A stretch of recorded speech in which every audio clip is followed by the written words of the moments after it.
goobjoog ka nahay guddiga qaranka wasaaradda caafimaadka oo weli xafiiska ra'iisul wasaaraha agabkii ay noo keeneen oo maanta aan goobjoog ka nahay ayaan marka ugu horeysa maaragtay arrintaasaan ka mahadcelina anigoo ah xildhibaan koonfur galbeed xildhibaan diinkii sheekh xasan waxaan goobjoognahay in maaragtay qalabkii aan la wareegino oo maamulka sida sheegay aan la wareegayno kulleyba waxaan maxad u jeedanayaa bahda caafimaadka oo halkan maaragtay ayaga mana socdaan oo iyo xafiiska ra'iisul wasaaraha iyo gurmadka mana guddiga qaranka inta horta maxad weynaan u jeedanaynaa tan kale maxadaan u jeedanayna waxa baahida ay maaragtay magaaladan maaragtay qabto siday degdeg ah uga jawaabeen oo ay maaragtay assessmentkan hadda laga soo arareen taas maana ayaan ugu mahadcelinaynaa marka arintan waa arin aad iyo aad maaragtay annagan maaragtay degmada oo dhibka haystona wax weyn maaragtay ka tari doono maadaama aan waxaan maaragtay dhibaatada iska socoto aan la garanaynin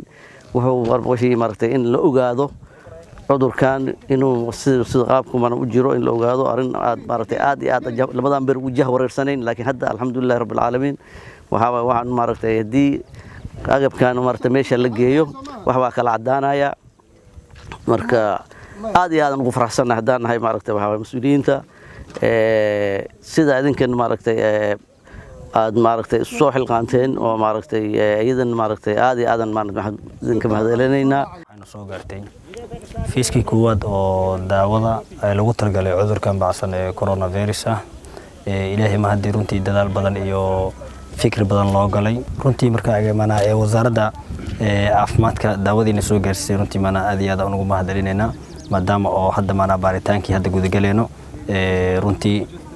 waa arin anaga mana intaan oo maalmood oo waan ku dhibaatoonay oo rafaad badan la marnay maadaama haddana soo gaartay daawadiina soo gaartay iyo dhaqaatiirtii noo yimaadeen runtii waxaan ugu mahadcelinayaa sida sharafta ah cabashada ama baahida anaga markaas oo maana dhahaysay in lagu soo jawaabo waxa hadda nala taagan dhaqaatiirtii degmada ay ka shaqeey jirtay waxa kale oo nala jiro marka saxaafadii iyo xildhibaano qaar ka mid ah oo maana deegaanka ka soo jeedo runtii waxaan ugu mahadcelinayaa mar labaad iyo mar saddexaad iyo mar afraadba daawada baahiyada anaga marka aan qabnay iyo siday noogu soo gaartay runtii arin fiican mar badan aan suugaynay arinta laakiin xaqiiqatan waxay tahay wax walba waqti leedahay waqtigeeda maanta la jooga dadka safarka noogu yimaadeenna shaqo fiican oo soo qabateen aad ay idinkaga mahadcelinaya maadaama waqti dheer mana juhdi iyo dadaal badan aad soo geliseen safarkiina runtii waa dareemi karnaa safarka xaaladda ay marayso ama dhibaatada ay leedahay annagana tan maamul ahaan waxaan ugu mahadcelinayaa dowladda federaalka Soomaaliya dadaalkii badan nala gashay annagiina maadaama maamulka degmada oo arintaas aad iyo aad mana ugu baahneeday haddana waxaan la wareegnay daawaan la wareegnay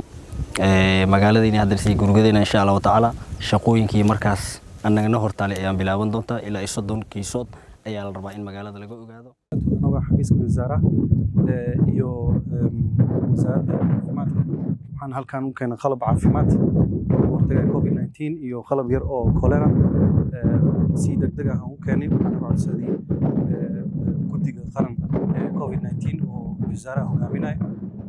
waxaa magaalada nagu soo dhaweeyay gudoomiyaha degmada Baraawe iyo guddigii oo Baraawe loo aasaasay COVID-19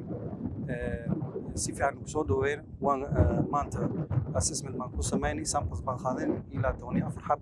kuwa kale meeshan dhaqaatiir meesha joogaan aan tababarnay haddana xamraan u soconaa si aan samplekaas laboratory aan geeyno test gareyno magaalada si fiican ugu soo dhaweeyay shalayna madaxweyne nafta gareen iyo wasaaradda way kulmeen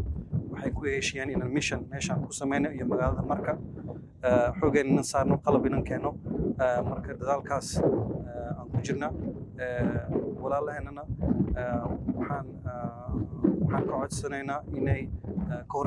hortagaan cudurka degmada Baraawe khaasatan inay wacyigelinta ay xoojiyaan si ay dadka guryahooda joogaan COVID-19 kana aan ka hortagno